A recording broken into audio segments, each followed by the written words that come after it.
On today's episode, we are going to be talking about fitness myths. In fact, we're going to be debunking 10 common fitness, workout, exercise myths that are out there, looking at what the truth is and diving into some of the scientific research around that. This is going to be a pretty comprehensive episode, and there's going to be a lot of great takeaways. I'm incredibly excited for this. It's one of the first episodes we've done in this format and in this fashion, so I'll look forward to hearing how you all like it, how you would like us to do more, what kind of topics you would like us to do on future episodes, and things of that sort. But before we dive in, there's going to be another addition to today's episode as well. So typically when I do what we call these solo episodes where it's just me, I don't have a guest, I typically go through the whole thing by myself. But today I'm actually going to be joined by our producer of the It Starts With Attraction podcast, Jason.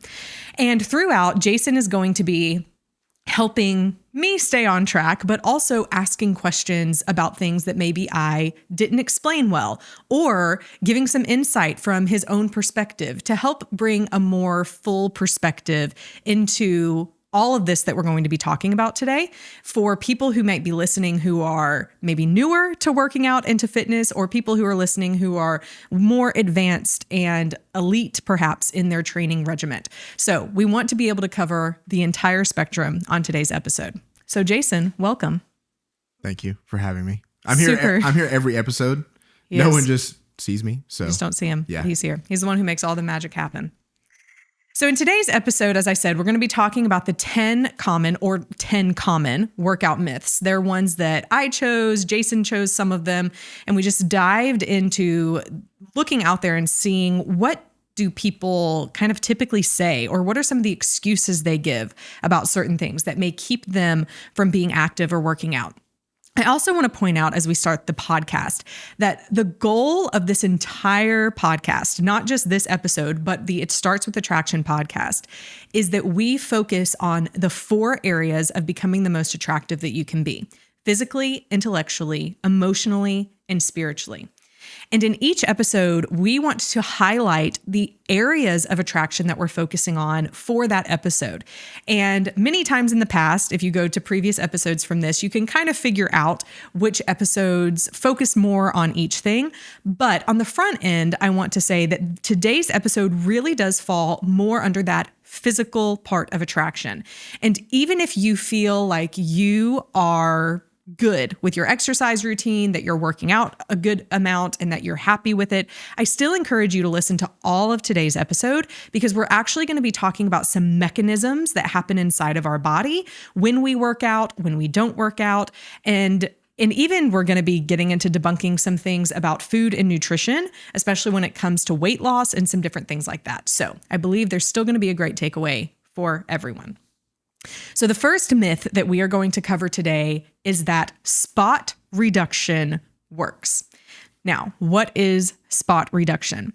Spot reduction is when people go into the gym and they say, well, I really want to lose some weight around my midsection, or I want to lose weight around my hips or my thighs. So I'm just going to do a lot of exercises that focus on that one area as a way to target that area in order to lose weight in that area and look more lean. But here is the truth.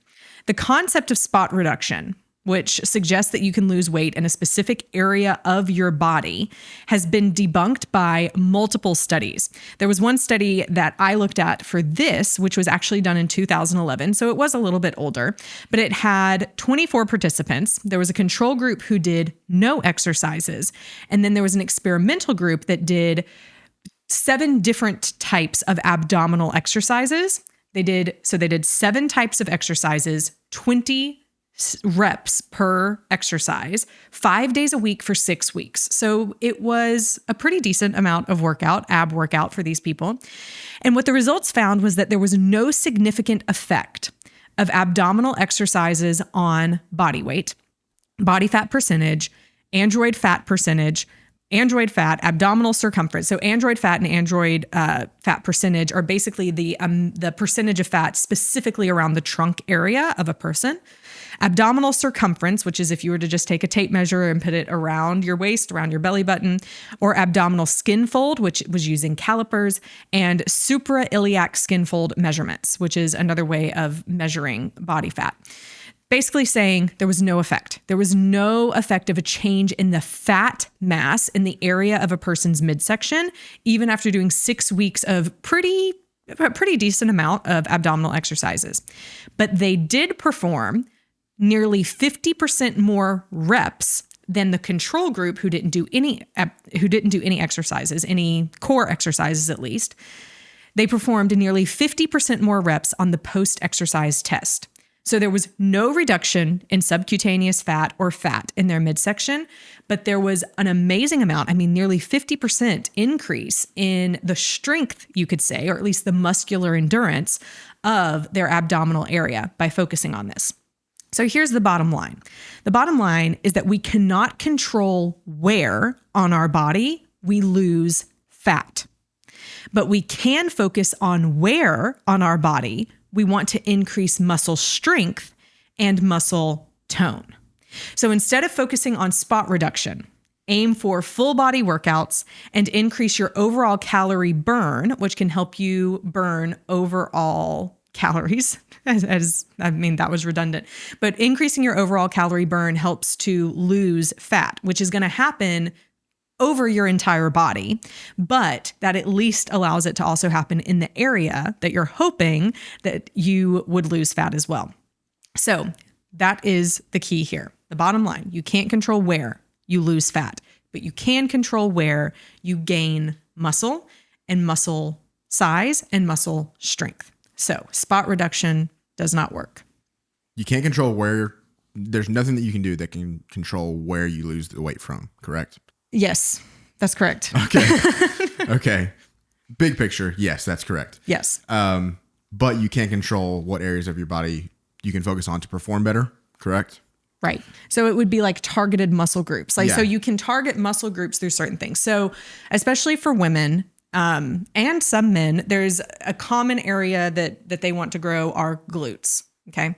So for women, there's a lot of women who are like, well, I want to lose weight. Like I want to lose fat from my glute area, which would be the butt. But I want it to be more muscular. Like I still want to have strong muscles in my glutes.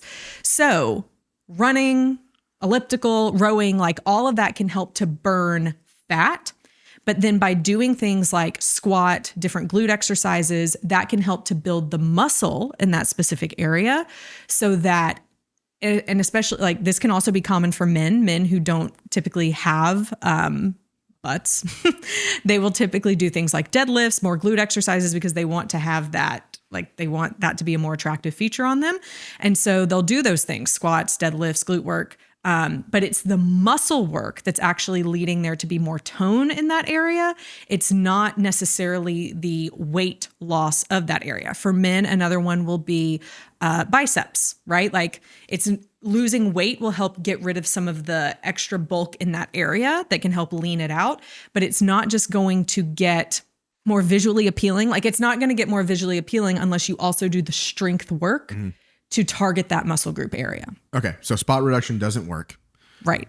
When it comes to losing fat. Right. Yes. So it's good to pair it with something else. That's right. Perfect. Great takeaway. Perfect. All right. We'll move on to myth number 2, which is that lifting weights makes women bulky. I love this myth because I hate this myth. So I love that we're debunking this myth.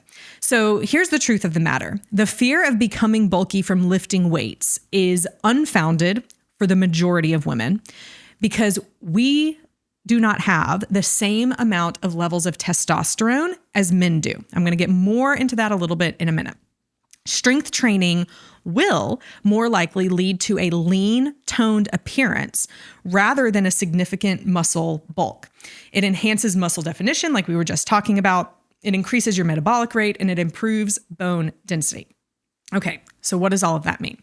Here's how you build muscle. We're going to take just a step back. This applies to men and women. Here's how muscle is built in your body.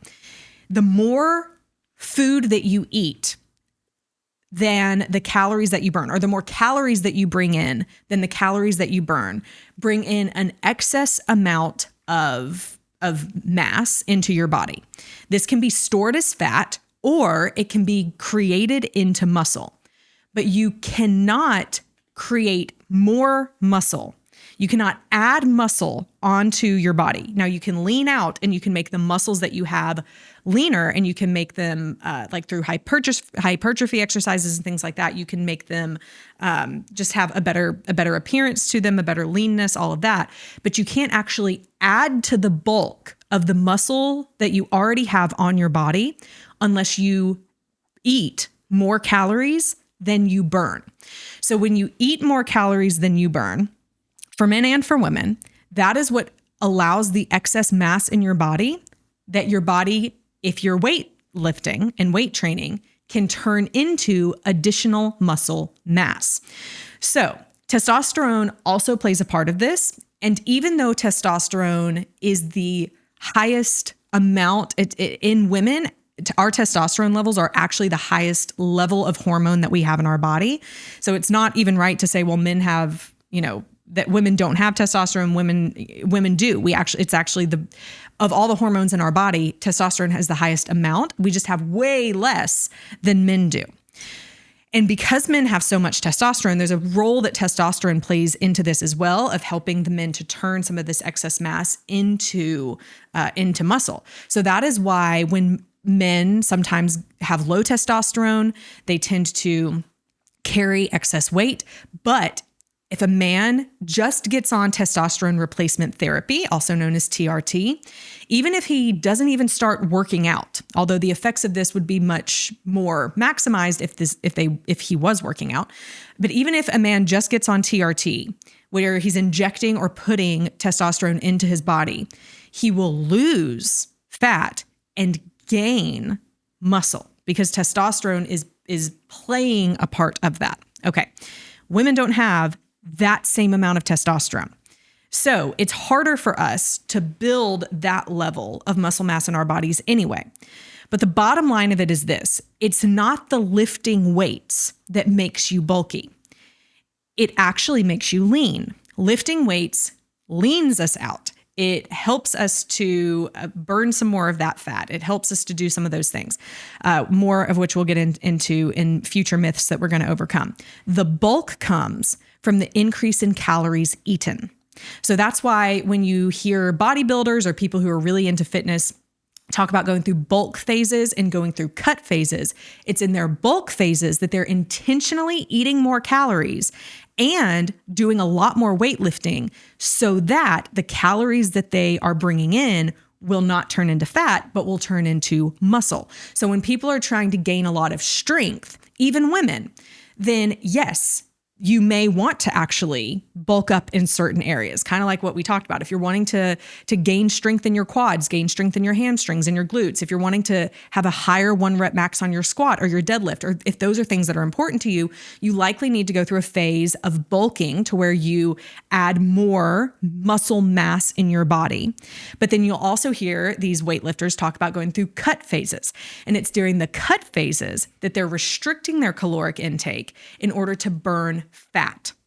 And so in the cut phase, it's you really have to prioritize protein because you're trying not to lose the muscle mass that you have acquired in your bulk phase, but you're trying to lean out because when you eat more calories, you're going to increase muscle mass, but you're also very likely to increase fat as well during that time. So that's why a lot of times people go through these bulk phases and these cut phases. Okay, so the myth is weightlifting can make women bulky. It's not the weightlifting that makes women bulky. It is the increase in calories eaten overall. So what does that mean? It's hard to gain muscle when you are in a caloric deficit. And performance also typically suffers when you're in a caloric deficit. But if your goal is to be lean, then it's more about what you eat and the calories that you burn, period. That is the bottom line. And we're going to get more into that in one of the myths coming up. But there are so many benefits of lifting weights.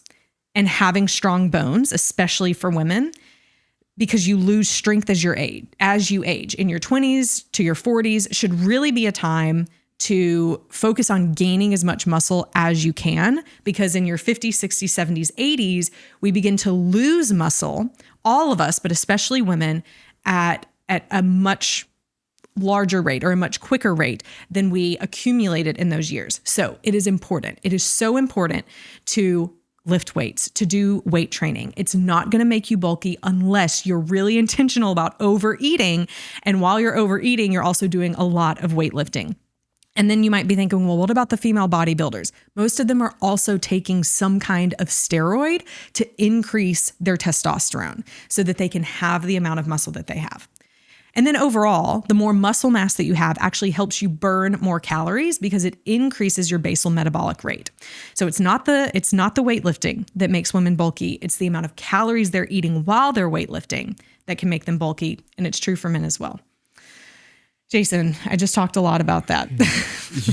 Yeah. So lifting in itself, just by itself, it refines the muscles, right? Great word, refines. Yes. It refines the muscles. Mm-hmm. If you want to gain mass, if you want to gain muscle, bulk up, you need to increase your caloric intake, correct? Right. And then pair that with lifting, right? To then refine all those calories into muscle so that they don't convert to fat. That's right. Yeah, exactly. So there's a guy on our team that both Jason and I work with. And he made a goal because we're doing a pies challenge at work right now. And he made a goal he wants to add some crazy amount of muscle mass onto his body. It was like 20, 30 pounds. Yeah. It was something amazing. And so in his goal, he said, the way I'm going to do this is by eating 4,500 to 5,000 calories a day. Like, this is a lot of calories, and there's probably like 240 grams of that is in protein. But that's the way it happens. That's the way that you increase muscle mass, by eating more, by prioritizing protein and prioritizing the lifting, especially in the muscle group area that you're wanting to bulk. So for men, it's typically like arms and legs. So if you're trying to lose weight, but also gain muscle, how does that work? That's hard. Yeah. So is it better to do one at a time? So like lose the weight and then try and bulk up? Yeah. That's the best way. The best way to do it is, and that's why these bulk cut phases that you hear people talk about are so popular, because you can bulk pretty easily. And typically a great time to bulk is through the holidays. Yeah. You're already going to be eating a lot anyway. So like, just ramp up the amount of weights that you're lifting during that time. And it can kind of help some of this, because you're really not going to gain muscle easily at all during a cut phase. Yeah. But the goal would be to maintain it. So let's at least maintain the amount of muscle that you've worked to gain and cut the fat. Yeah. Yeah. All right, let's move on to myth number 3, that more sweat equals a better workout. So here's the truth of the matter. Sweat is not an indicator of how good or hard a workout was. It is simply an indicator of how your body is working to cool itself down, because that is what sweat is. It is your body's way of keeping homeostasis. It's your body's way of cooling itself down. So the amount of sweat that a person has or lets off during a workout can be influenced by many different factors. Your environment. If you are running in the Nashville, Tennessee area in July, you will sweat before you take the first step. It is hot, it is humid. And so your body's already trying to cool itself down. So the environment that you're in has a huge weight and bearing on the amount of sweat you have. Your fitness level, even your genetics can impact and influence how much you sweat. So using sweat as a barometer of how good or not good or how hard or intense your workout was, and especially comparing that to someone else, like if you're in a spin class and you're right next to someone and you aren't sweating much at all and they have, a puddle right beneath them, that doesn't necessarily mean that you didn't work out as hard as them. Simply means their body, for whatever reason, had to work harder to cool itself down than yours, or it might be vice versa. So here is what to focus on instead. Evaluate your workouts based on the intensity that you're putting into it. Using something like the rate of perceived exertion can be a great way for you to measure yourself here. So typically when we're working out, if you're doing cardio, you want to get into that rep or to that rate of perceived exertion of around 6 to 7, maybe even a little bit closer to 8 if you're really wanting to just push it a bit harder. And that rate of perceived exertion, you can go online and find the charts. We may even link to one that we just find on Google in the show notes. But you just put in rate of perceived exertion chart. And 1 is basically like you are laying on your couch. You're not doing much of anything. And 10 is really for when you are all out sprinting or you've just done a 1 rep max, like you have exerted every bit of effort in your body. So you're wanting to look for around a 6 or 7 if you're doing more cardio-based workouts. How much of that effort are you putting out? Another way that you can think of this is it, especially like for me, when I do my zone 2 training, I'm thinking, is this a rate of exertion that I can continue and keep up for 60 minutes? And so that's kind of allowing me to either ramp it up on a given day, depending on how good I feel, or ramp it back down, depending on how good I feel, because that's a great way to gauge it. If you're doing a sprint, you want to get more into the 8 to 9. Like you really want to push it for shorter periods of time. So the intensity, the duration of your workout, like I was just saying, if you know that you're going to be going on an hour run, then you're not going to kick it hard out the gate. Like you don't want to be sweating bullets in the first 10 or 15 minutes because you're taking away all of your energy that will get you through to that hour. But also the big part of it here, and this one is the most important for every single person, is instead of focusing on like sweat, even intensity or duration, asking yourself, what are your fitness goals? What are you trying to do? Because if your goal is, I want to lose some fat and I want to gain some muscle, then it's probably a good idea for you to have a really healthy, balanced exercise program that includes some cardio and some strength training. And so there's going to be days on your strength training days where the goal isn't to sweat. The goal is to work hard. The goal is to lift heavy. The goal is to do better than you did the time before. But a lot of times in strength training workouts, you're not just sweating bullets because there's a lot of rest programmed into those workouts. So because the goal is for your muscles to work hard, not your heart. Although your heart will work hard if you're lifting heavy for several reps at a time. But the goal isn't to like keep your max heart rate up in your, in a 70 or 80% range. The goal is to get stronger. But when you're doing cardio days, then those are the days that you may want to actually focus on like your heart rate. How much are you working? Are you in that 70% range? Are you doing a zone 2 focus, which can really help us to lose fat? Zone 2 is one of those areas you're kind of in that fat burning zone and can help us get rid of overall on our bodies some of that weight or excess fat that we feel like we're carrying. So what is your goal? Sweat isn't really an indicator of much of anything except how your body is cooling itself down. So what are you looking to achieve? And then ask yourself, what are the metrics that you need to follow in order to know you're achieving the goals you have for yourself, not just comparing yourself to the person next to you at the gym?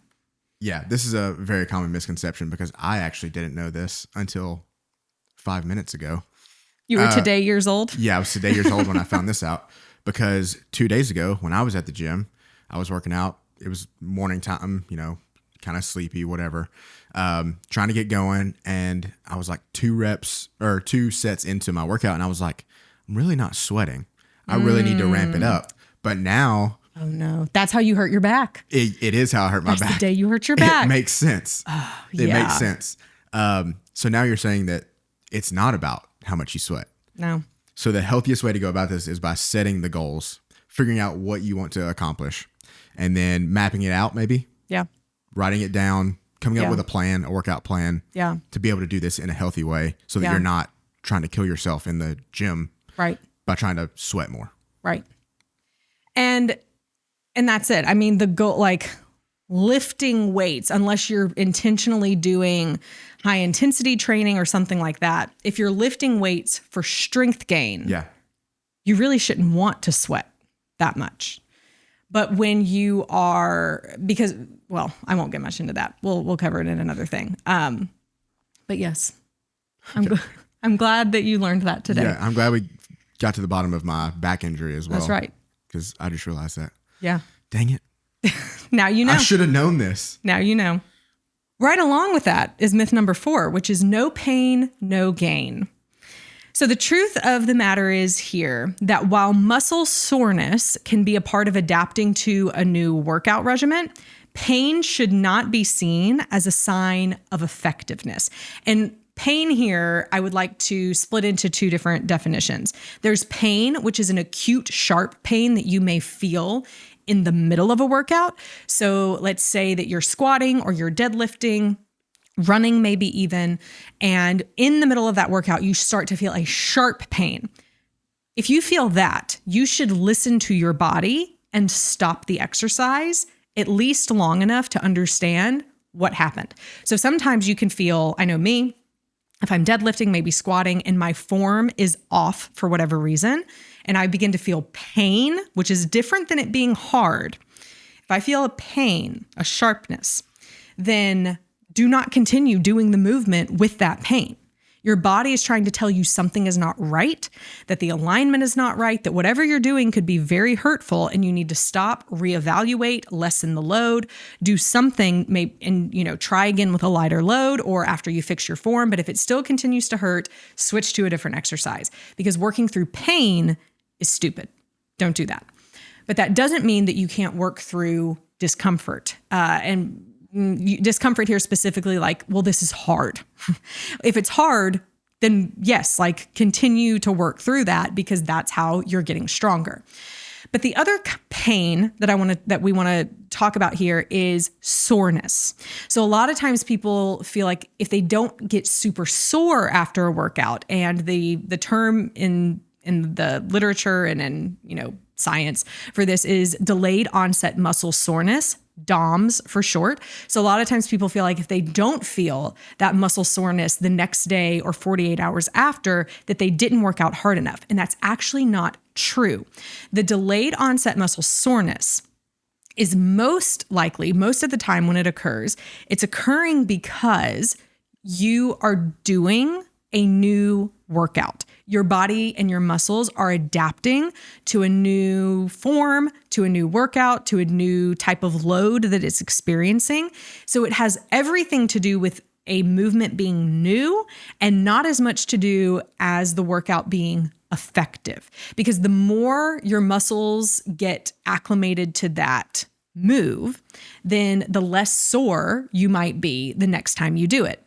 Now, I'll use squats as an example here. There's been many times that I've done my 1 rep max on squats and I have not been sore the next day or 2 days later. There's other times though that at the gym that I go to, we do a crazy amount of quads in one day. And even though I do a lot of leg workouts, I do a lot of squats, the amount of a bunch of different types of workouts all put together, especially with a high intensity in one day, can absolutely lead to delayed onset muscle soreness. But that doesn't mean that that workout was necessarily more effective, although it can definitely feel that way at times. So all of that to say, soreness isn't the indicator of the workout being good or not. Your progress is the indicator of whether the workout was good or not. So don't work through pain in order to get gains. Work through it being hard in order to get gains, yes. But also if you don't experience the quote unquote pain or the soreness a day or two later, it doesn't mean that you're not making gains. So prioritize proper form. This is why I absolutely recommend, especially even if you're a newbie to exercise, even start with machines. Like find your local rec center, wherever you want to go, start with machines. It's much harder, not impossible, but it's harder to get injured when you use machines because they kind of force the proper alignment and they're not putting overall load and strain on your entire body like a barbell workout might do or a dumbbell workout might do. But this is also why I encourage, like, go to somewhere that has a trainer, go to, or even get a personal trainer, because form is so incredibly important to your entire body getting the positive effect of working out over your lifetime. If you continue to do squats with a terrible form, you're going to end up screwing up your knees or screwing up your ankles or your hips, and it's going to impede your longevity of being able to do workouts. Do you think that, or is there a correlation between muscle soreness and the amount of reps you do? Because I know, like you just said, when you do like your squat max or whatever, it's not a lot of reps and you might not be sore after, but when you do a ton of different exercises, with like leg workouts or whatever, then you might be sore doing that. Is that like a direct correlation to That's an interesting question. the amount of reps? I don't know that I would say it's a direct correlation, but I do think it goes in line with okay, what I'm about to say is completely anecdotal of my own perception and may not be correct according to science. But even like we were just saying of when you're sore, a lot of times when you're sore, and a lot of people believe that it has a correlation to do with lactic acid buildup. Yeah. And lactic acid is just kind of hard in your muscles is kind of the easiest way to put it. And so so yes, like you're probably more likely to get an increase in lactic acid with new movements because your muscles aren't used to it, but also with super high reps that you're not used to. Okay. Because I think if a person is used to doing 20 back squats with, 110 pounds or whatever, then they're probably not going to be sore. Yeah. But if they're not, that they are. And another thing that I want to say about this, and it's important, especially for people new to working out. It's really important to avoid trying to get sore if you're new to working out, because it can be a major hindrance for people who are beginning the habit. So I was actually just listening to, and I'm actually going to have this person as a guest on my podcast soon, Holly Baxter, who is a female bodybuilder. And she was on Dr. Peter Attia's podcast talking about working out and things. And one of the things she said is when she's working with a person who's new, then she will only have them do one set of every exercise, not even like 3 or 5 sets, which is typical in the industry. Like you want to do 3 to 5 sets of 10 reps or whatever. But she said, I only have them do 1 because I don't want them to get sore. I want them to get used to the movement and I want them to come back. Yeah. I think that's so important. Yeah. I've never heard that, because this is, again, all of these are common misconceptions. That's the point of the episode. Yeah. But this one, especially, like even growing up, like in high school, like when you first start to work out, like that's like what you hear from all of your coaches. Like if you play sports, like no pain, no gain. Like if you're not sore, you're not working hard enough. Right. And that's just not true. Well, I think a much better gauge of that is whether you're doing a cardio-based workout or whether you're doing a strength-based workout. Like I'll even just take this morning as an example. We did upper body hypertrophy at our gym, and it was, 4 different exercises, 10 to 12 reps per exercise 4 times. And by the end, like by the 10th, 11th, 12th rep, it was hard. I was shaking. That's a better indicator. Yeah. In the actual workout, are you having to push to get your last 2 to 3? Yeah. Then you're working hard. Got it. But if it's too easy, Yeah. then you need to go heavier. Yeah. I'm constantly giving people heavier weights. Like, that's too easy for you. Yeah. All right. The fifth myth that we're going to cover is that you need to work out every day. I can sometimes fall into this myth, but we're going to talk. There's some nuances to it. I do believe that it's healthy to move your body and to be active every day, but there's some nuances that are important to understand. Working out is a stress response in our bodies, just like stress is a stress response in our bodies. Waking up early can be a stress response, having screaming kids, deadlines at work, too much coffee, all of these things produce and can increase and maintain an elevated cortisol level in our bodies, which is our stress response. Cortisol is the mechanism in which our stress rates are increased. Well, working out does this too. Now, working out can help alleviate stress. And you'll hear people, including myself, talk about this a lot where, yeah, if you're stressed, if you're tense, if you're anxious, working out can help to alleviate that. And while that's true, working out, it's not like it negates all the other stress in your life. It's just a kind of a healthier way of releasing tension and working some of that cortisol through your body, but it doesn't necessarily like take away the cortisol in your body. In fact, it can add to it, especially if you're working out too much. Well, what is too much? We'll get to that in just a minute. So the more intentional of programming that a person follows, and when I say the word programming, it really just means how you're working out. What are you doing each day? So like when I talk about programming for myself, I have 7 days in a week. We all do.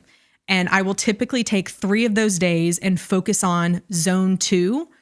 And one of those zone 2 days, I'm going to end with zone 5 sprints. So that's my programming. The other 4 days of the week, or 3 days of the week, depending on the week, I'm doing strength training. So that's my programming. That's just like what I decide to do within a given week and how I'm programming it throughout my week. So the more intentional programming a person follows that includes higher intensity days, the more the need for rest. So the more we're pushing our bodies, especially very hard on a given day, the more likely you are to need to go lighter either the next day or the following day to give your body time to recover, because our bodies recover and actually get stronger during our rest, not during our working out. The working out is what breaks down the muscle fibers. Resting is what rebuilds them. This is why sleep is so important. This is why you see elite athletes sleeping. They're not staying up partying. Like you see them prioritizing sleep, prioritizing sauna, prioritizing foam rolling, prioritizing a lot of those things because it keeps their bodies recovered. And it's from their recovery that they're able to push themselves and see even better gains, get stronger, get faster, whatever it might be. It's not from their continual working out. It's from their recovery.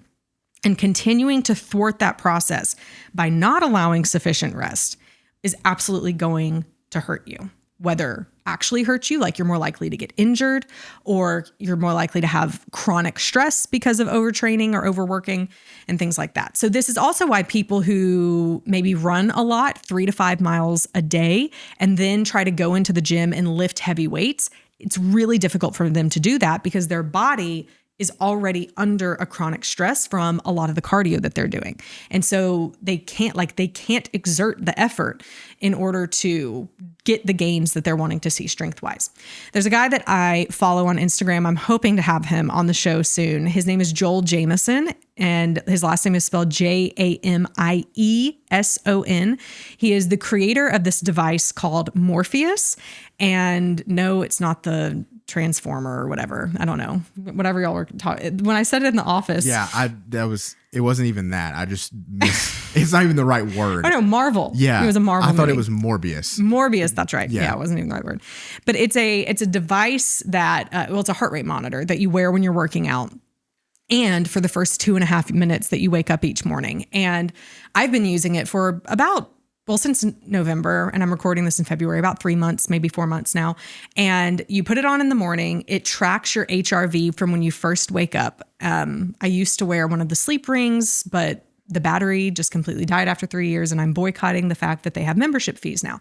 So I'm doing this Morpheus, and it's good. Like, it's telling me what my recovery score is. So that's the thing. It's looking at your heart rate variability, which is the amount of time between the beats of your heart, which I don't have time to get into all of that right now, but it's looking at that heart rate variability to see how recovered you are. And then it gives you a recovery score. And that recovery score is an indicator. It's not gospel truth. It's not the law, but it's an indicator of how recovered you are and how hard you may be able to push it that day. Now, you can always push it harder in the gym than what the recovery score says, but the harder you push it, the more your recovery score goes down that day. Hopefully he can come on the podcast and go way more into this, but here's what I want to get to. Here is a post that he had on his Instagram. So what I'm about to say is a direct quote from Joel Jamieson, but it goes right in line with whether or not you should work out every day.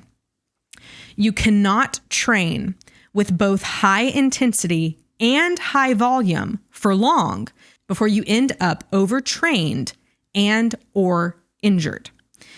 The best way to improve your conditioning is to find the right balance between intensity, volume, and frequency. The truth is that for the purposes of conditioning, frequency matters a lot, and most people will benefit more from putting in more time at a lower pace rather than killing themselves every time they hit the gym. The best solution to this problem is to train 2 to 3 days per week hard and 2 to 3 days per week easy. In other words, follow the high-low training model.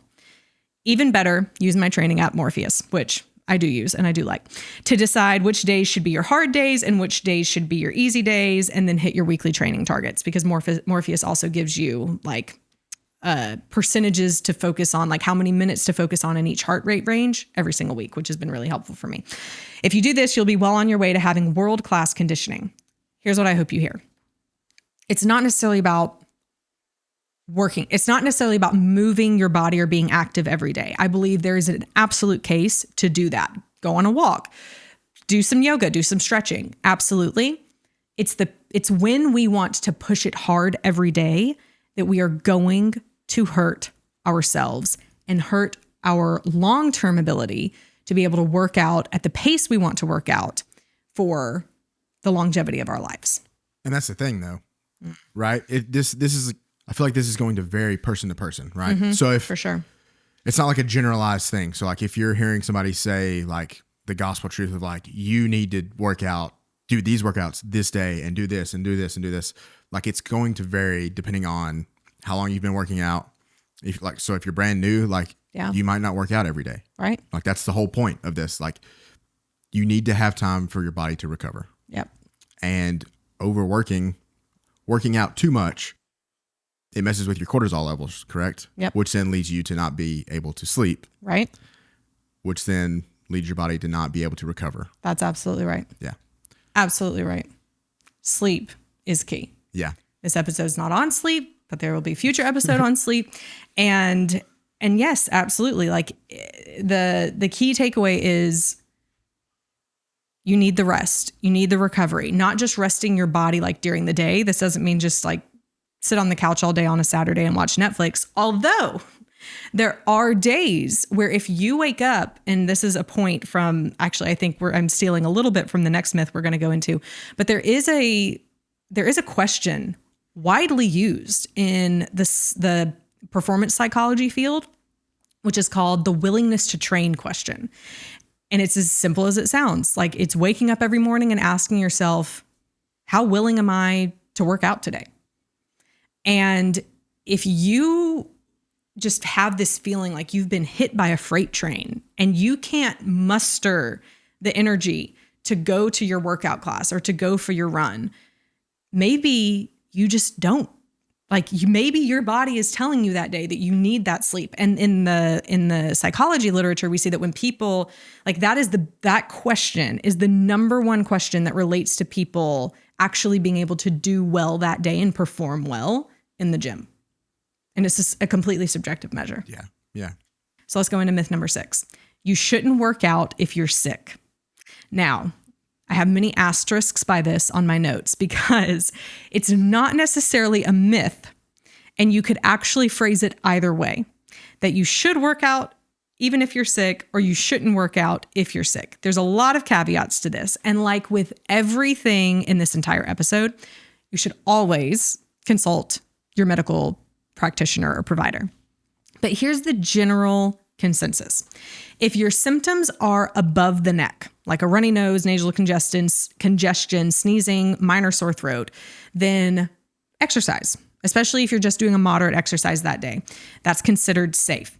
Studies have indicated that mild to moderate physical activity may not worsen your symptoms and could potentially make you feel better by opening nasal passages and temporarily relieving nasal congestion. Another thing I would add to this is we also know from the research that working out, maybe not when you're sick, but before you get sick, like being a person in general who works out, you tend to have a better immune system and can fight off infection quicker than someone who is not as active, which is just great to know. But if your symptoms are below the neck, such as chest congestion, a hacking cough, upset stomach, fever, fatigue, or widespread muscle aches, it's recommended to refrain from exercise. Exercising with these symptoms could potentially make you sicker by stressing your body's symptoms that are already battling an infection. That's really the key here. Just like we talked about in the last myth, stress is stress. And when your body is already fighting off an infection, a sickness, a virus, and if you add in a high or even moderate amount of physical activity in with that, then your body doesn't know what to fix. Because like we said, when you work out, you break down muscle.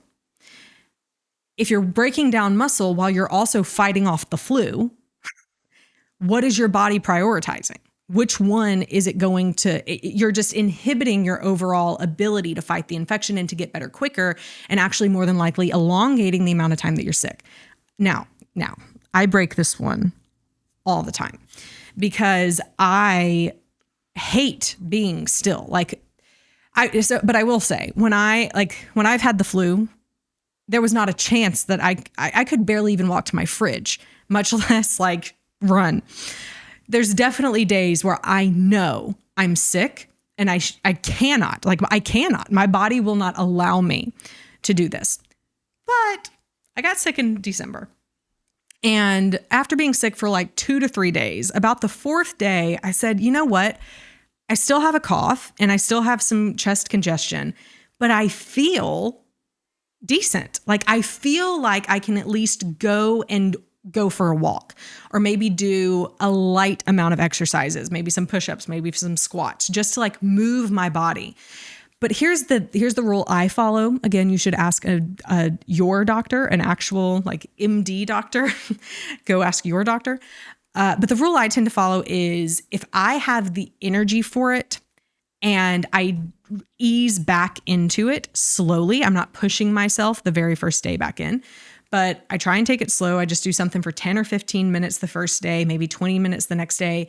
And as long as I continue to feel good, that's worked for me. But you need to focus on what works for you.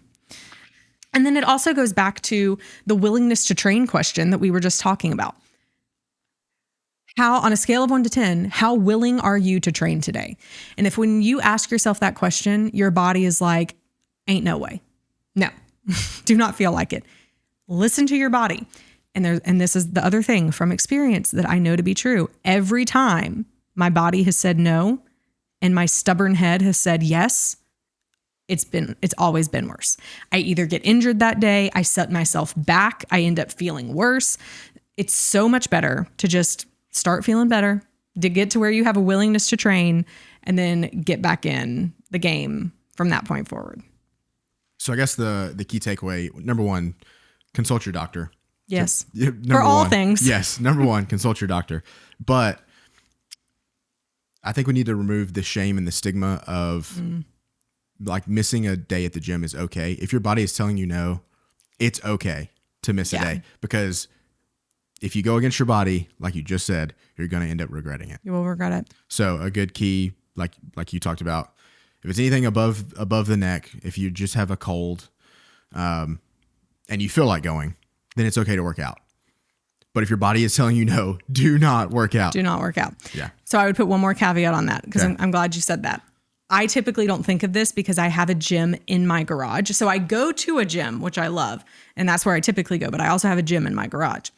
I would not go to a public gym. Oh, yeah. Be courteous. Be courteous. Don't get other people sick. Yeah. Exactly. Huge caveat. Huge caveat. So even if you're like, yeah, I have a cold, like I had a fever last night, but I feel better now, I'd still probably stick to like a home workout. No one wants to be around anybody that's sick. No one wants to. Yeah. No one wants to. Okay, great point. All right. Myth number 7. This is another great one. You can out-exercise a bad diet. That is not true. You cannot out exercise a bad diet. The truth is that exercise and nutrition go hand in hand when it comes to fitness and health. Both are incredibly, incredibly, incredibly important. In fact, if I were to break down the three most important parts of physical attraction, it is sleep, nutrition, and exercise, probably in that order. If anything, it would still be sleep number one, but maybe exercise and nutrition. Those two can go back and forth in my mind a couple of times. But they go hand in hand, and a poor diet cannot be compensated for with exercise alone. You cannot expect to eat McDonald's double cheeseburgers every day. There's a bit of a caveat to that, but you cannot expect to eat McDonald's cheeseburgers every day and hit the fitness and weight goals that you might have. Nutritional quality affects performance, recovery, and overall health. Here's the bottom line, and this is apparently widely debated. Feel free. Debate amongst yourselves. It's right. Calories in, calories out. A lot of people want to debate this and say, well, no, like with keto or low carb or low fat, like whatever, it really is a math formula. Calories in and calories out. If you are bringing in more calories than you are burning, you will gain weight. If you are burning more calories than you're bringing in, you will lose weight. Unless, for that last one, you have some kind of dysfunction within your body that is retaining weight for another health-related reason. So like PCOS could probably have something to do with that. If men are suffering from not having enough testosterone, that can aid in weight gain happening. Not having enough sleep can actually lead you to retain weight. But for like, it really is, even with all of that happening. And a lot of people will try and say like how do I say this? It really is calories in and calories out. There's not a magic pill. There's not a magic diet. There's not a magic formula. Exercise can help with weight loss because it increases your basal metabolic rate. So when you exercise, especially strength training will increase the amount, your metabolism. It increases the base rate of calories that your body burns just to be alive every single day. That's your basal metabolic rate. So mine is probably around 1,400 calories because I do strength train a lot. I do work out a lot. So just in general, my basal metabolic rate is probably 100 to 200 calories higher than a counterpart, like a similar woman, my height, my weight, my age, who does not work out and does not have the same amount of muscle mass than I do. So already I have a higher baseline to work from, more calories that I'm able to eat, if we're going to look at it that way. So it increases your basal metabolic rate. And exercise can also help with calories out. So not just because you have a higher basal metabolic rate, but you do burn calories when you work out. However, do not trust the calorie counter on any device that you look at. Whether it be your Apple Watch, your Fitbit, your phone, I don't care what it is, it's not accurate. I would put money on the fact that it's way higher than the actual amount of calories that you burned. So please don't look at that and say, I just burned 600 calories. I'm going to go get a Frappuccino and think that it negates each other. It doesn't. You are eating more calories if you do that than what you actually burned. I guarantee it. So if you're still eating too many calories, you will not experience weight loss. Like it's just that simple. So here's a study. It was done by, in 2014, Swift, Johansson, Levy, Ernest, and Church were the researchers that were a part of it. And here's what it said. And I'm reading straight from the study right here. The literature is clear that the caloric restriction is more likely to result in clinically significant weight loss compared to aerobic exercise training alone. However, the present literature is less clear if the weight loss from caloric restriction is enhanced, so meaning that could you lose more weight if you also add in exercise training or physical activity. So there was another study they refer to by a researcher with the last name of Wing that reported that although exercise training and caloric restriction together may promote greater weight loss compared to caloric restriction alone, the differences are not statistically significant. Okay, what does all this mean so far? Caloric restriction is what leads to weight loss. Whether you add in the exercise training or not, it shows that the caloric restriction is what makes the difference in weight loss. Continues on by saying there was a meta-analysis performed of weight loss interventions and determined that the rate of weight loss was similar after exercise training and caloric restriction, and it was about 1 kilogram, so 2.2 pounds a week, than caloric restriction alone, which was 0.98 kilograms per week. So we're talking about like 0.4 pounds difference. The rate of weight loss observed in both of these interventions far exceeded that which can be achieved by exercising alone. So it was 1 kilogram per week or 2.2 pounds per week for the but for the exercising and caloric restriction, just under that for caloric restriction alone, it was only 0.2 kilograms a week. So we're talking about like less than half a pound, 2.2 pounds as compared to less than half a pound by just working out. So the present literature supports that the majority of the weight loss from combining exercise training and caloric restriction can be attributed to caloric restriction. But they would also like to point out that physical activity has an important role in weight maintenance. So once you get to the weight that you want to have, physical activity and exercise training is important in helping to maintain where you have the weight that you have lost, basically.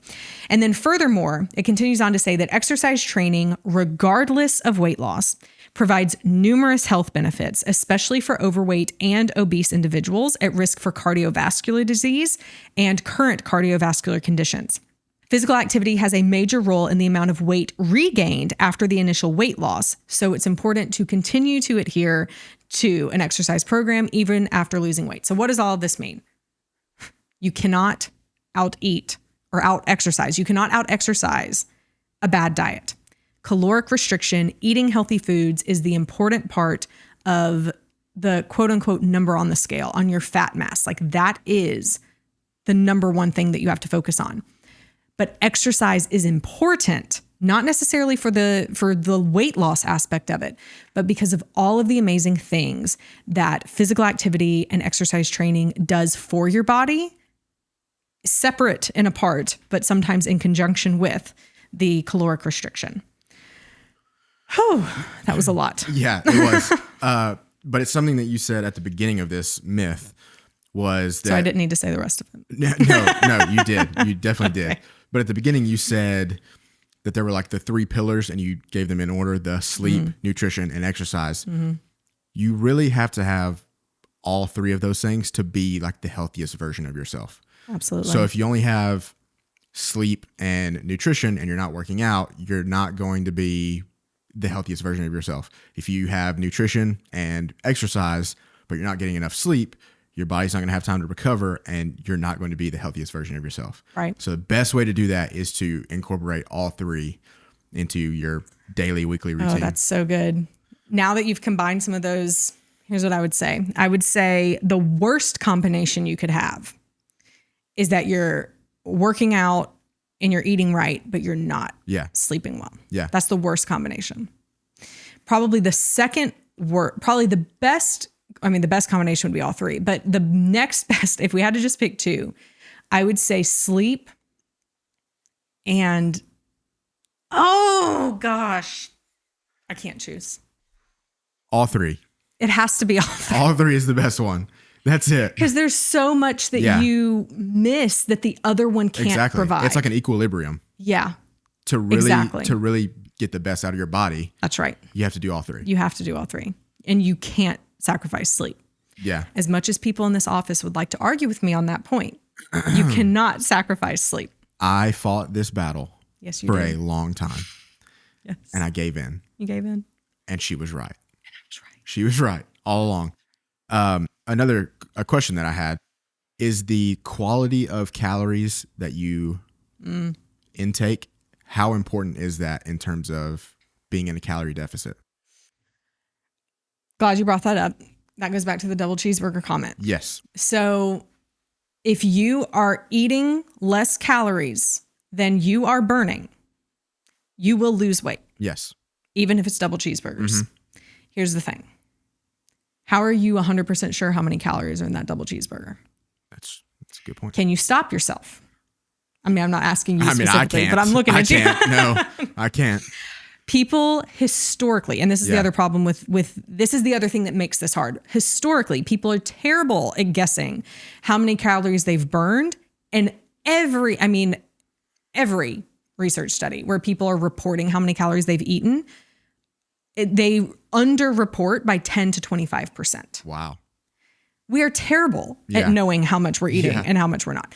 So because of that, that is why I lean towards the whole foods, right? The healthy foods. The healthier foods. Yeah. Because it's harder to overeat broccoli and carrots and grilled chicken breast. Yeah. Because you really don't want to overeat. Like you've had enough. Really, like, I've had enough broccoli. You get to the point where you're done. Yeah, for sure.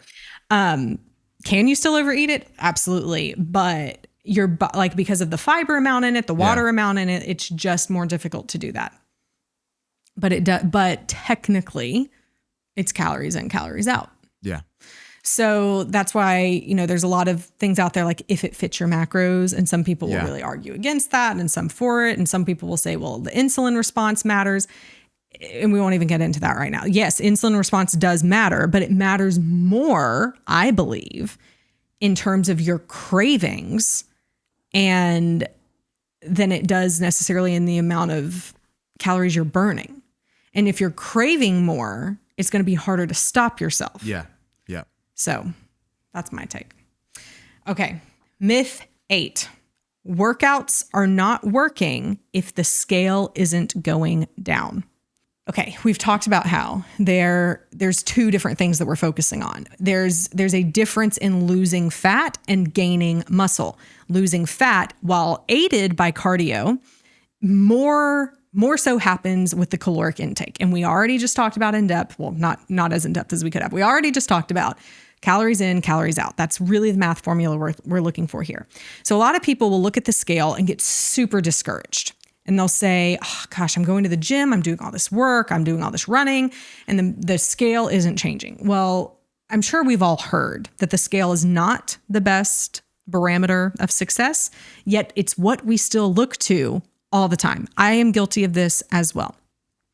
So the question really is, how are you measuring your success? The scale only tells you one part of it. And here's what the scale tells you: the amount of total body mass you have. That's it. That is exactly what the scale tells you. It does not tell you the amount of that that's muscle, the amount of that that's water, fat, bone. There is a test that you can do called a DEXA scan, which I'll talk more about in a minute, that will give you that breakdown, but that's not what the scale does. So the scale doesn't tell the whole story. Muscle is denser, as many of us know, and it weighs more than fat does. So you can lose fat and gain muscle, which leads to little to no change on the scale, which isn't going to, so you're not going to see the progress of the muscle you've gained by looking at the scale. You would have to use tape, like, get, not the kind of tape measure that you would like measure a room with, but the soft kind that, for bodies, and start actually counting your inches, like measuring around your waist, measuring around your thighs, measuring around your biceps. That's going to be a better and pretty low cost method to actually see if you're losing inches, which is more important than the number on the scale. I mean, you don't want the number on the scale to go up by like 50 pounds, but the number on the scale can fluctuate, especially for women, given on the time of the month it is and where you are in your cycle. The scale can fluctuate 5, maybe 10 pounds for when all other things remain equal, just because of bloating and different things like that. So it's not the best way to look at it. But a DEXA scan is. A DEXA scan is. Now, a DEXA scan is not free.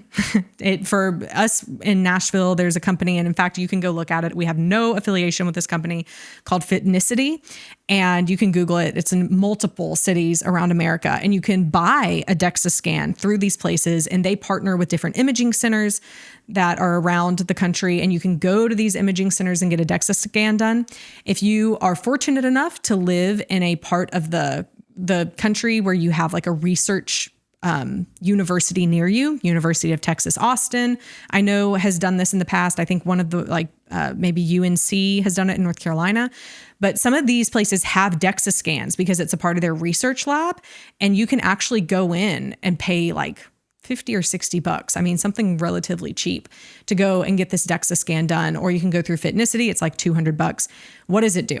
So the DEXA scan is kind of like an MRI, but not. It doesn't expose you to a crazy amount of like X-ray or anything like that.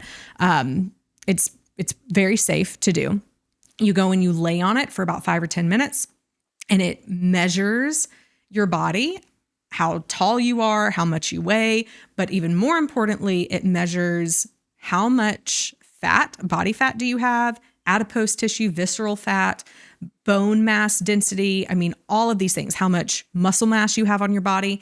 And that is the absolute best way. I mean, gold standard, if you really want to understand the composition of your body. I know that there are some places out there, different like herbal nutrition shops or gyms or things like that have some of these things you stand on, and then you hold two handles in your hands, and it's supposed to scan your body and give you a readout. Well, here's what I'll tell you. Last year, I went and I did a DEXA scan. I got my result, like literally went and got a DEXA scan. Immediately, they printed out my results at the office. I went from the DEXA scan, didn't eat or drink anything, straight to one of those things to see how those two would compare to each other. And the one that was at the nutrition shop said that my body fat percent was like 10 pounds or 10% lower than the DEXA scan, which is the gold standard. It's like 99% accurate. So it was wrong. The bottom line was it was wrong. Now, at least now I know the extent to which it was wrong. So I could continue to go throughout the year every so often and get the scan done. And then I would know how far off it was when I first had it. So I could like do the calculations in my head. But it was wrong. So if you want to know this, and it's really important as you get older to understand like what is your bone density. A lot of times people in their 60s, 70s, 80s, they can get this covered by insurance because it's a bone density scan as well, which can really help. Now, here's the crazy thing, because the myth is if the scale isn't moving, then you're not working out enough. So when I went and got this last year, I had gained weight. I was like more than I typically weighed. And so I was feeling really bad about myself, all the things. I went and I got this DEXA scan done, and it came back with my results. And I realized like I have a ton of muscle mass. It was like 100 something pounds of muscle mass. It was like super high percentage compared to the general population. And even when I looked at my body fat percentage, which that's what I was feeling the worst about. And when I looked at my body fat percentage, I don't even know if I should say this. Here's why I'm saying this. I'm saying this because it goes to show how hard we are on our bodies. But when it showed me my body fat percent, it said I was in like the 10th percentile and I was akin to an elite athlete. And I just looked at that and I was like, I have been beating myself up for the fact that the scale is going up and feeling like I'm not good enough. And then when I actually looked at the data, I realized our bodies are strong and healthy and amazing. And the things that we beat ourselves up for, we really may not even understand how actually inside of our body things are happening so much differently. So it was an eye-opener in a positive way for me. And it's something that I've committed to do every year, once a year, just to see as I age how my body changes and to know, you know, if there's things that I need to shift or change. And it also helps me understand what I need to do. It's part of what helps me understand, like what I need to focus on in my workouts. So if my muscle mass began to go down, then I would know I need to prioritize that again. Now, since I got that DEXA scan last year, I've been focusing way more on cardio for the cardiovascular reasons. That's something that runs in my family, and I want to get ahead of that. That's one of my biggest worries as I get older is just, I know I'm going to have cardiovascular problems because it's a strong genetic link. And so I'm wanting to go ahead and do what I can now. So that's another part of what I'm looking at. And none of those things the scale will tell me.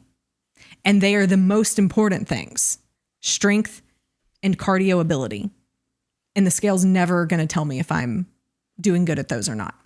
You have to determine how you're measuring success, and let that be how you know if your workouts are working or not your scale. Yeah. So key takeaway here is that the number on the scale is misleading. It's misleading of whether the work you are doing is working. In terms of your That's success. Right. Yes. Not that it's misleading in general. Right. It is. Exactly. I mean, the number on the scale is accurate to how much you weigh. Right. But in terms of measuring success, it is not a good indicator, because even from personal experience, like when I was at my most unhealthy version of myself compared to when I was at my healthiest version, the number on the scale, the difference was not that big of a difference. Yeah. But like the way that I looked and the way that I felt was like a huge gap, way bigger than you would think. Yeah. Would be like the number on the scale. Such a better gauge. Oh, yeah. Yeah. Such a better gauge. All right. We have 2 more. Stick with us. Myth number 9 is that cardio is the only way to lose weight. Okay. We've laid a big foundation for this up until now.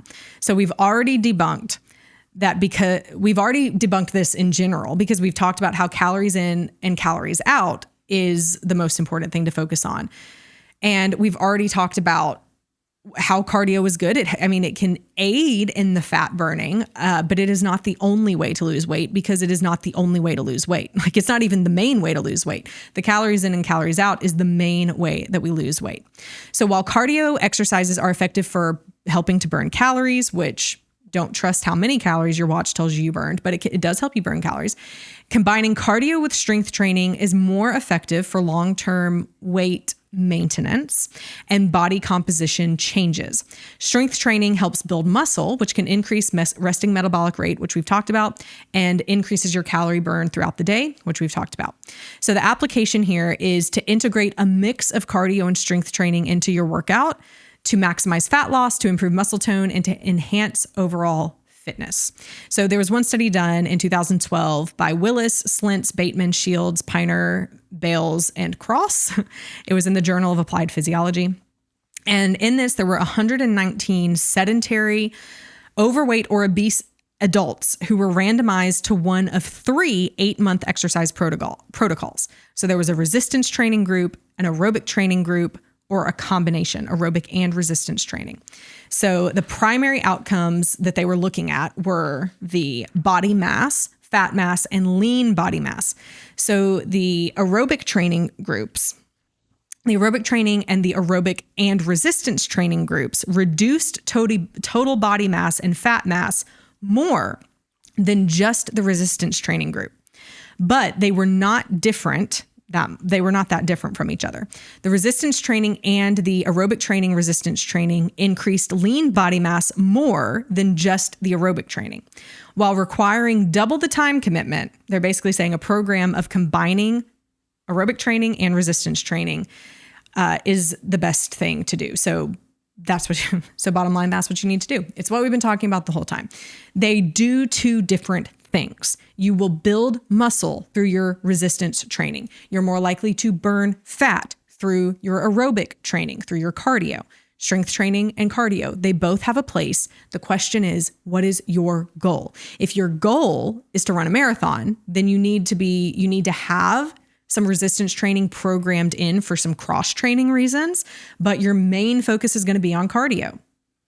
Right in the past year of my life, I've had more of an emphasis on cardio than I did on strength training the several years before that. And so I knew that I wasn't going to experience the same amount of gains in my 1 rep max deadlift or my squat. I wanted to maintain those, but I realized that my biggest gap in my health and fitness was my cardiovascular. My VO2 max specifically is what I'm still currently optimizing for. And so that's why I started running more, started doing zone 2 training more, did a lot of sprinting, have done a lot of sprinting, and I've already seen an increase in my VO2 max. I'm trying to get it to 50. That's my goal. But I have already gone from 36 to 44 because my focus has been there. But I didn't do it. I got off track. I didn't do it for weight loss. In fact, I haven't lost any weight. Doing all this cardio, I haven't lost any weight. And in fact, if anything, I've gained weight. But that's not what I'm optimizing for. I'm optimizing for my cardio health, my cardio output, and my VO2 max. Yeah. I mean, these generalized truth statements that I feel like that's all we've covered in all of these, what all these myths are. The generalized truth statements like the cardio is the only way to lose weight, they're not true, because what works for somebody, for one person, is different from what will work for somebody else. Right. Like it all depends on what you're trying to do, what your version of success looks like. Yep. So just do what works for you. Yeah. So find that balance. That's the most important part, is finding the balance between cardio and strength training. Yeah, absolutely. All right. Our final myth, that exercise alone is enough for a healthy lifestyle. Well, we got ahead of ourselves some in this as well. Exercise, as we have said, is one component of a healthy lifestyle, but sleep and nutrition are also incredibly important, with, I would say, sleep being the absolute most important. Hydration is important. Stress management is important. Getting adequate sunlight is important. There's so many things that are important. Exercise is important as well, though. Neglecting any of these aspects can be detrimental to your overall health. And I would even add in there, like, your relationships in your life, healthy relationships, positive relationships in your life, having a great relationship with God, being a person of faith, like all of that impacts your health as well. It's all tied together, which is why we talk about the 4 areas of attraction: physical, intellectual, emotional, and spiritual. They're all important. So what's the truth? The truth is to adopt a holistic approach by getting enough sleep, eating a balanced diet. I hate the term balanced diet. I don't know what you're balancing, but the goal here, I would say, is you need enough protein.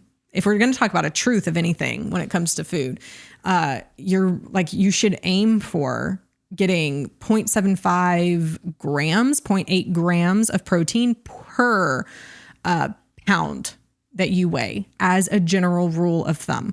So, and you're not going to get that if you do not prioritize your protein intake. Like, you have to really be intentional in order to hit your protein goals, and eat vegetables, eat fruits, eat those micronutrients that God created for us as we intended. Eat sweet potatoes, brown rice, regular rice, whatever. Eat bread if you want to. Eat a pastry. I don't care about all of that as long as you are eating mostly that 80% rule, foods that are nourishing for our bodies, for your body. That's the important thing to do. And manage your stress effectively and stay hydrated, which is also very important. But and sleep, which isn't even included there, but sleep is also incredibly important. Dietary interventions, what you eat, is just one aspect, although it is an important aspect, but so is your intellectual attraction. What you learn, what you do, the way that you apply your skills to the world around you, your emotional attraction, how you evoke positive emotions in those around you and those that you love, and in those that you love, your spiritual attractions, or your spiritual attraction, being a person that lives in line with your beliefs and values and does positive things for the world. All of that is incredibly important. So no, exercise alone isn't the only thing you need to do for a healthy lifestyle. Again, it goes back to the equilibrium that we talked about earlier on. We kind of got ahead of ourselves a little bit, but it's the sleep, the nutrition, and the exercise, and every area of the pies. Every area of the pies. It's crazy. I wish there was a podcast that talked about this. Someone should make one. Yeah, it's crazy. It's almost like we're doing one. It's almost, kind of. Yeah. Almost like we're doing one. All right, so I'll share my key takeaways from everything, and then I'll have Jason share his. Here's the most of what we talked about. We started talking about 10 fitness myths that we wanted to debunk. And here's what we learned: that muscle mass is important, and that it's important not because it's going to be the magic cure-all that helps you lose all your weight and be everything you ever wanted. It's important because muscle mass is what keeps us strong throughout our life. And once we hit a certain age, we begin to lose muscle mass, which is why it's important to prioritize it, especially for long and healthy lives. And here's the point I want to strongly connect, because I think a lot of times people will be like, I don't care. I don't care about being strong. I don't care about losing it, because what am I going to do when I'm 80 years old? Do you want to be able to pick up your grandkids? Do you want to be able to like go to your granddaughter's wedding and be able to walk down the aisle? Muscle mass isn't just about how we look. And cardio, like even working on our cardio, it's not just doing it for vain measures now, at least I hope not. It's because it helps us to live long and healthy lives so that we can be present with the people that we love for as long as we can. There's a deeper tie-in to all of these things, or so that we can better fulfill the purpose that each of us has for our life while feeling great and being able to fully focus on it and to give our all. Like there's so many reasons that focusing on exercise and fitness is important for our overall pies. There's also a variety of exercises, including cardio, that support long-term health, not just weight training, but it's a great mix of the two that is important. Calories in and calories out, it really is that simple. And overall, it's about doing the workouts that you will commit to keep doing, because there are so many positive benefits of exercise. Not over-exercising, appropriate exercising, easing into it, but it's about doing the things that you enjoy doing so that you will continue to do those things. What do you think, Jason? Yeah, I mean, I agree with all of those things. I think my two key takeaways for this episode would be that, number one, it's about what you determine as successful. So it's not about, like all of these are, it's not about these generalized truths. It's not about these things that you might see on social media or whatever. It's about each individual person, what you consider as successful. How can you create a plan that works for you to get to be the healthiest version of yourself? The next key takeaway that I have would be that, wouldn't it be great if there was like a secret formula to help us live long, lasting, healthy lives? Well, this is it. Like, this is it. Working on your nutrition, working on your exercise, getting enough sleep. You just said it. Like, this is what helps us to live long, healthy lives. And it's almost like a preventative measure. You might not realize it now because we're still, 20, 30, 40, 50 years away from being in our 70s and 80s. Yeah. But when you get there, like if you haven't done this, you're going to wish that you did. So why not start doing it now? Right. Oh, I love that so much. There was a podcast I was listening to last year, and they were talking about exercise and just different things like, I think they were even talking about VO2 max, which there's so much research out there talking about how VO2 max is a direct correlation to longevity. And VO2 max is basically your body's ability to effectively use oxygen in the middle of cardio. So, and it's the higher your VO2 max, the longer people typically live and have better lives as they age, because they're able to continue to do more in their life. The lower your VO2 max is, the harder it is for you to even like walk upstairs, because your cardio system just can't handle it. Why am I saying all of this? So there's one workout out there, and it's a test of VO2 max that you can do at home, or probably not at home, but like on your own. And it's the 12-minute Cooper's field test. You can go Google it, but basically it's run as fast as you can in 12 minutes. And then you can go and find the chart and you can see what your VO2 max is. And here's what they said. And this is the part I loved about it. And it goes in line with what you just said, Jason, is they said the test is also the treatment. Like the test of if you're good at these things or not, and exposing the areas in which you can work on, is also the treatment that you use to get better at the test. It's like the prescription. Yeah, exactly. Yeah. It's the prescription. So it's important, but it takes intentionality, not just for the vain reasons, like we said, but because you being at your best is important for all of the relationships and aspirations that you have in your life. So why does all of this matter? We've gone through several different things, not just 10 exercise myths, but also ways that our body works and why exercise is important and why nutrition is important. But other than just the physical aspect of all of this, why is this really important? In the purpose of this podcast, we really want to highlight the 4 areas of attraction: physical, which this episode has definitely been mostly about, intellectual, emotional, and spiritual. And it's no shock to most of you, I'm sure, that I am a spiritual person. I am a Christian. I wholeheartedly love and believe in Jesus. And even if you are not a Christian, I love that you listen to this show. And I want to share with you something from my beliefs about Christianity, about the way that God views us, about the way that we live in our faith, that I believe is a direct implication of another reason why exercise is important for us. When you are a person of faith, and if you're not, then please stick with me as I try and explain this. But when we have faith in God, in Jesus, in something bigger and greater than ourselves, that walk into that journey is difficult. There are times where we go through trials and we go through hard things. Hard things happen to us. We have to suffer through difficult situations, walking with a loved one through cancer, walking through being served divorce papers, walking through a season of really intense difficulty at work. Whatever it might be, there are seasons of trials, and we are called to endure.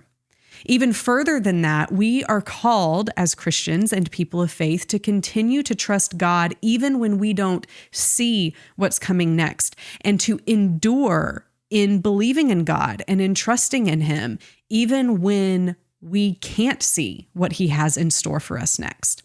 In Hebrews, which is one of the books in the Bible, specifically in the New Testament, there's a chapter 12, which opens by saying, "Therefore, since we are surrounded by such a huge crowd of witnesses to the life of faith," and what that means is it's going back, looking at the kind of the genealogy of all of our predecessors, of our forefathers in the faith, going all the way back to Abraham and going through the Bible into many of people like Noah, like Moses, who stood for God even when society and culture didn't. When we look at Noah and how he built an ark on faith, even though many people, when you look at the commentaries, would say that perhaps the earth had never even seen rain when Noah was building an ark. He was trusting God even when he had no idea why. And he is considered, Moses, many others in our lineage, Rahab, who is the woman who was a prostitute but saved Israel from being completely taken out by their enemies. I mean, we could go on and on. But when we look back at all those people who stood on trusting God even when they couldn't see why, that's who he's talking about here, the author of Hebrews. So since we are surrounded by these people, these pioneers of the faith, let us strip off every weight that slows us down, especially the sin that so easily trips us up, and let us run with endurance the race that God has set before us. We do this by keeping our eyes on Jesus, the champion who initiates and perfects our faith. Because of the joy awaiting him, he endured the cross and disregarded its shame. And now he is seated in the place of honor beside God's throne. What does all of this mean?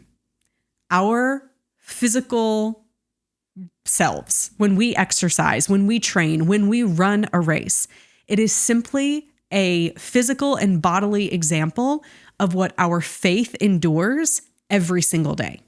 If you've ever trained for any kind of race, a 5K, a marathon, whatever it might be, then you understand that the more weight you have on you, if you're like wearing a backpack, it's going to be hard to run that race. If you don't have the right shoes, if you're not using the right form, it can trip you up, it can hurt you, it can injure you. It doesn't allow you to run freely. It doesn't allow you to run fast. There's another thing that's true as well. When you don't know what you're training for, when you don't have your eyes set on something, then it's hard to stay focused. You get distracted. You go off course. Several years ago, actually last year, I was involved in a fitness competition and I was in first place in one of the races that I was in of it. And I was the first one out the door. We had to run 800 meters, which is about half a mile out and back in. But the cones were not easily set up. And I couldn't see where the actual end point was. And so I got to what I thought was the end. I came in, I turned around, I got back in, only to be completely and utterly dismayed and discouraged and ashamed to find out that I hadn't run the full way. I had put in all of that effort, all of that time, all of those months of training, only to not actually meet the goal. And how often does that happen in our faith as well, where we get distracted? We take our eyes off of Jesus. We forget that he's the one for us to focus on. And we end up not doing what we wished that we would have done, not focusing on the things that we later realized we should have been focused on. Exercise is important for our bodies. There's a ton of research that shows why it helps us to treat our bodies more like a temple, helps us understand that we are fearfully and wonderfully made. It helps us to be able to better carry out what God has called us in life, or what God has called us to in life. But it's also, I believe, simply a way that we can, on a daily basis, realize that the spiritual warfare, that the trials that we endure in our faith, are the things that are tested in a physical sense on a daily basis when we exercise. We get to choose if we're going to continue to go further, if we're going to keep our eyes on the prize, if we're going to continue to be disciplined in moving forward in what we know we should do, even when we don't feel like it. And then it continues into the rest of Hebrews, where it says, and this is in verse 11, that no discipline is enjoyable while it's happening. Now, granted, this is talking about how when fathers discipline their children, that it's because they love them, and mimicking that and showing that that's a way that God, when he disciplines us, it's because he loves us. But listen to the thought process behind it. No discipline is enjoyable while it's happening. It's painful. Exercise is painful. Well, it shouldn't be painful. We talked about that, but it's hard. It's not necessarily enjoyable. To go for the heavier lift this morning, I was doing deadlifts, and I got injured several months ago on deadlifts, so I've been working my way back up. And today I was scared approaching the bar. It had 200 pounds on it. I was going for 3 reps, and I hadn't done that in a long time. And I knew it was going to suck in the moment, but I did it anyway because I knew it was the next thing I needed to do to grow and to go to the next step. And how true is that so many times in our faith walk as well. But afterward, there will be a peaceful harvest of right living for those who are trained in this way. So take a new grip with your tired hands and strengthen your weak knees. Mark out a straight path for your feet so that those who are weak and lame will not fall, but become strong. Mental strength, spiritual strength is incredibly important. More important, I believe, than physical strength, because it's our spiritual strength that will last for eternity. Not that we have to earn it, and not that we have to get strong enough spiritually to a point, but what's the purpose? When we are people of faith, the purpose is that we live our lives in such a way that we love others, and through our love, they experience the love of Christ through us. But when we aren't focused, life will distract us, and we won't be spiritually strong. We'll be the kind of people who, unfortunately, may not experience the love of Jesus on a day-to-day consistent basis with us when we're distracted. For me, and I can't speak for you, but for me, starting my day, or at least at some point in my day, including the physical aspect of training, of strengthening my grip, of strengthening my weak knees, of having stability in the things that I do physically, is simply a reminder that my faith goes through this as well. And it's a reminder for me that while physical strength and cleanliness and all of those things are important, how much more so is godliness? How much more important is it that people can actually see Christ through me and how I love them not just because I did 6 pull-ups or ran a mile in 8 minutes or whatever it might be. The physical part isn't really the point. The physical part is simply the reminder to us to continue to work and exercise and strengthen the side of us that continues to love God and to love others well through that as well.